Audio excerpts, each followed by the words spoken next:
कैलाश राणा शिवचंद्र मौली फणींद्र माथा मुकुट्टे झलाली कारुण्य सिंधु भवदुख हारी तुझविन शंभो भजकों तारी। राधे राधे मेरे प्यारे भाइयों बहनों माताओं व बंधुओं, संस्कार की बातें चैनल में आपका स्वागत है।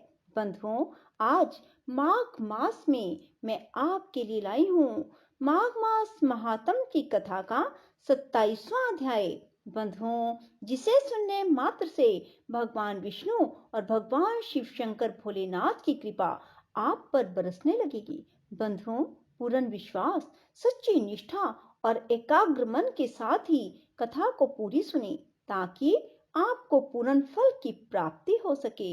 बंधुओं, यदि आपने हमारे चैनल को अब तक सब्सक्राइब नहीं किया तो जरूर करें और बेल आइकन दबाना ना भूलें ताकि आपको हमारी आने वाली सभी वीडियोस की जानकारी सबसे पहले हो सके। बंधुओं, कहा जाता है कि कर्म भूमि भारत में जन्म लेकर जिसने माघ स्नान नहीं किया उसका जन्म निष्फल गया। भगवान की प्रसन्नता, पापों के नाश और स्वर्ग की प्राप्ति के लिए माघ स्नान अवश्य करना चाहिए। यदि यह पुष्ट शुद्ध शरीर माघ स्नान के बिना रह जाए तो इसकी रक्षा करने से क्या लाभ। जल में बुलबुले के समान, मक्खी जैसे तुच्छ जंतु के समान यह शरीर माघ स्नान के बिना मरण समान है। विष्णु भगवान की पूजा ना करने वाला ब्राह्मण, बिना दक्षिणा के श्राद्ध, ब्राह्मण रहित क्षेत्र, आचार रहित कुल, ये सब नाश के बराबर है। गर्व से धन का, क्रोध से तप का, गुरुजनों की सेवा ना करने से स्त्री और ब्रह्मचारी, बिना जल अग्नि के हवन और बिना साक्षी के मुक्त का नाश हो जाता है। जीविका के लिए कहने वाली कथा, अपने ही लिए बनाए हुए भोजन की क्रिया, शूद्र से भिक्षा लेकर किया हुआ यज्ञ, कंजूस का धन, यह सब नाश के कारण है। बिना अभ्यास और आलस्य वाली विद्या, असत्यवाणी, विरोध करने वाला राजा, जीविका के लिए तीर्थ यात्रा, जीविका के लिए व्रत, संदेह युक्त मंत्र का जप, व्यग्रचित होकर जप करना, वेद ना जानने वाले को दान देना, संसार में नास्तिक मत ग्रहण करना, श्रद्धा बिना धार्मिक क्रिया, यह सब व्यर्थ हैं। माघ स्नान के बिना मनुष्य का जीवन व्यर्थ है। ब्रह्मघाती, सोना चुराने वाला, मदिरा पीने वाला, गुरु पत्नीगामी और इन चारों की संगति करने वाला माघ स्नान से पवित्र हो जाता है। जल कहता है, सूर्योदय से पहले जो मुझ में स्नान करता है मैं उसके बड़े से बड़े पापों को नष्ट करता हूँ। महापातक भी स्नान करने से भस्म हो जाते हैं। माघ मास के स्नान का जब समय आ जाता है तो सब पाप अपने नाश के भय से कांप जाते हैं। जैसे मेघों से युक्त होकर चंद्रमा प्रकाश करता है, वैसे ही श्रेष्ठ मनुष्य माघ में स्नान करके प्रकाशमान होते हैं। काया, वाचा, मनसा से किए हुए छोटे या बड़े, नए या पुराने सभी पाप स्नान से नष्ट हो जाते हैं। आलस्य में बिना जाने जो पाप किए हों वह भी नाश को प्राप्त होते हैं। जिस तरह जन्म जन्मांतर के अभ्यास से आध्यात्मिक ज्ञान की प्राप्ति होती है, उसी तरह जन्मांत अभ्यास से ही माघ मास में मनुष्य की रुचि होती है। यह अपवित्रों को पवित्र करने वाला बड़ा तप और संसार रूपी किचड़ी को धोने की पवित्र वस्तु है। राजन, जो मनोवांछित फल देने वाला माघ स्नान नहीं करते वह सूर्य चंद्र के समान भोगों को कैसे भोग सकते हैं। बोलो शिव शंकर भोलेनाथ की जय हो, विष्णु भगवान की जय हो। 28वां अध्याय। वासुदेव सर्वव्यापी, चक्रधारी, सज्जनों के प्रिय, जगत के स्वामी, सज्जनों के प्रिय, जगत के स्वामी श्री कृष्ण को नमस्कार है। सभी जगत विष्णुमय है तो किसकी स्तुति की जाए। जिस भगवान के श्वास वेद हैं, फिर कौन सी स्तुति है जो उनकी प्रसन्नता के लिए की जा सकती है। जिसको वेद नहीं जान सकते, ना वाणी मन जान सकता है, उसकी स्तुति में अज्ञानी क्या कर सकता है।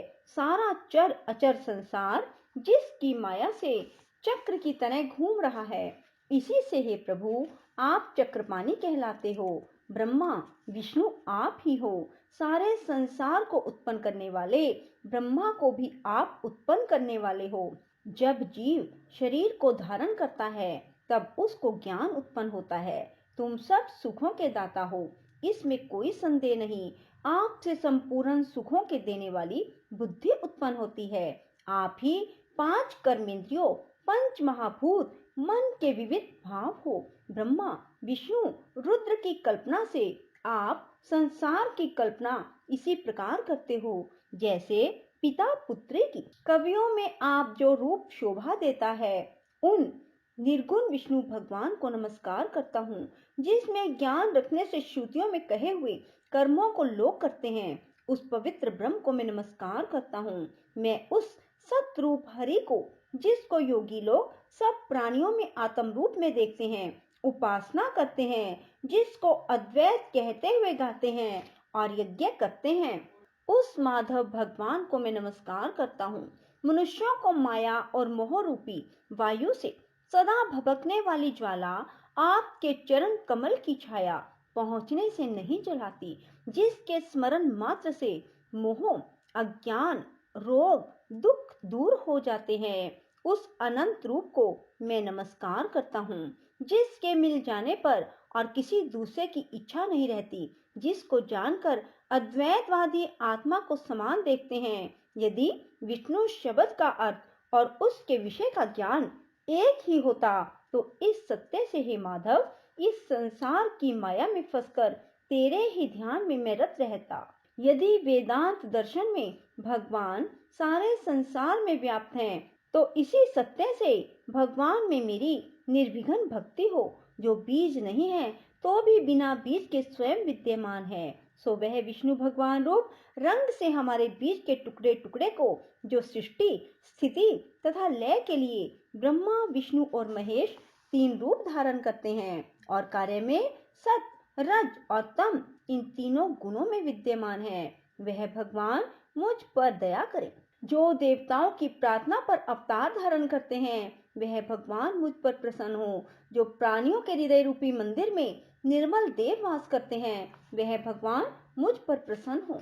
जो अविद्या पूर्ण संसार का त्याग करता है, जगन में आप हो, आपका बनाया हुआ विश्व आनंद करता है, आपके त्याग करने पर अपवित्र हो जाता है, उसका साथ करने पर भी तुम बिना साथ के बने रहते हो।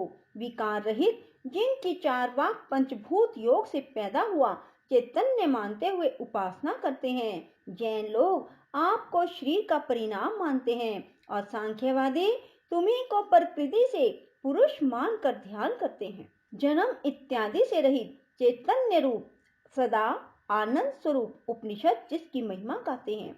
आकाश आदि पंच महाभूत, देह, मन, बुद्धि, इंद्रियां सब कुछ तुम ही हो, तुमसे अलग और कुछ नहीं। तुम ही सब प्राणियों को उत्पन्न करने वाले हो और मुझको शरण देने वाले हो। तुम ही अग्नि, रवि, इंद्र, होम, मंत्र क्रिया, फल सब ही हो। कर्म देने वाले बैकुंठ में तुम्हारे सिवाय कोई नहीं। मैं तुम्हारी ही शरण में हूँ। सब प्राणियों के हेतु उनको शरण देने वाले तुम ही हो। जैसे युवा पुरुष की युवती में और युवती की युवा में प्रीति होती है, वैसी मेरी प्रीति तुम में हो। जो पापी भी आपको प्रणाम करता है, उसको यमदूत ऐसे नहीं देखते जैसे उल्लू सूरे को। प्रत्येक पाप मनुष्य को उस समय तक ही दुख देते हैं जब तक वह आपके चरण कमलों का सहारा नहीं लेते। जिसको गुण, जाति, धर्म स्पर्श नहीं कर सकते तथा गतियां भी स्पर्श नहीं करती, जो इंद्रियों के वशीभूत नहीं है, जिनका बड़े बड़े मुनि लोग साक्षात नहीं कर सकते, उन भगवान को मैं नमस्कार करता हूँ। जितने ज्ञान रूपी सुंदर गुण हैं, जिन्होंने सुख स्वरूप मोक्ष रूपी लक्ष्मी का आलिंगन किया, जिन्होंने आत्म स्वरूप सुख भोगा, जिन्होंने ध्यान रूप सुख भोगा, जिन्होंने ध्यान रूप से मृत्यु को वश में कर लिया, ऐसे मुनियों से सेवित भगवान को नमस्कार है। जो जन्म आदि से अलग हैं, जिनको काम, क्रोध आदि दोष दुख नहीं देते, उन वासुदेव भगवान को मैं नमस्कार करता हूँ। जिनके ज्ञान की गति से अविद्या रूपी मल शुद्ध हो जाता है, जिनके ज्ञान रूपी शास्त्र से संसार रूपी शत्रु का नाश हो जाता है, उन दुखों के नाश करने वाले को मैं नमस्कार करता हूँ। जिस प्रकार भगवान सब स्थावर जंगम संसार को उत्पन्न करते हैं, इसी सत्य से भगवान मुझको दर्शन दें। इस प्रकार उसकी सच्ची भक्ति देखकर भगवान ने प्रसन्न होकर उसे दर्शन दिया। और जो मनुष्य भी माघ मास महात्म की इस कथा को सुनता है, वह धन, पराक्रम और चिरायु प्राप्त करता है। जो मनुष्य माघ मास की कथा के इस महात्म को सुनते हैं, उनके बुद्धि, धन, यश, कीर्ति, ज्ञान, धर्म बढ़ते हैं। दुष्ट ग्रहों की शांति होती है, व्याधियों व अनिष्टों को दूर करती है, दुर्गति से तारती है। इस अध्याय के सुनने से सिंह, व्याघ्र, चोर, भूत, देव, पिशाच और राक्षस का भय नहीं रहता। जो भगवान का पूजन करके माघ मास महात्म की इस कथा को सुनता है, वह पापों से ऐसे ही अलग रहता है जैसे पंख से कमल। जो गति गंगा आदि के स्नान से मिलती है, वही इस पाठ को सुनने से मिलती है। और वह मनुष्य अक्षय फल की प्राप्ति करता है जो माघ मास महात्म की कथा के इस अध्याय को सुनता है। राधे राधे, जय श्री कृष्णा। बंधुओं, यदि आपको हमारी वीडियो पसंद आए तो इसे लाइक करें और शेयर भी जरूर करें। धन्यवाद।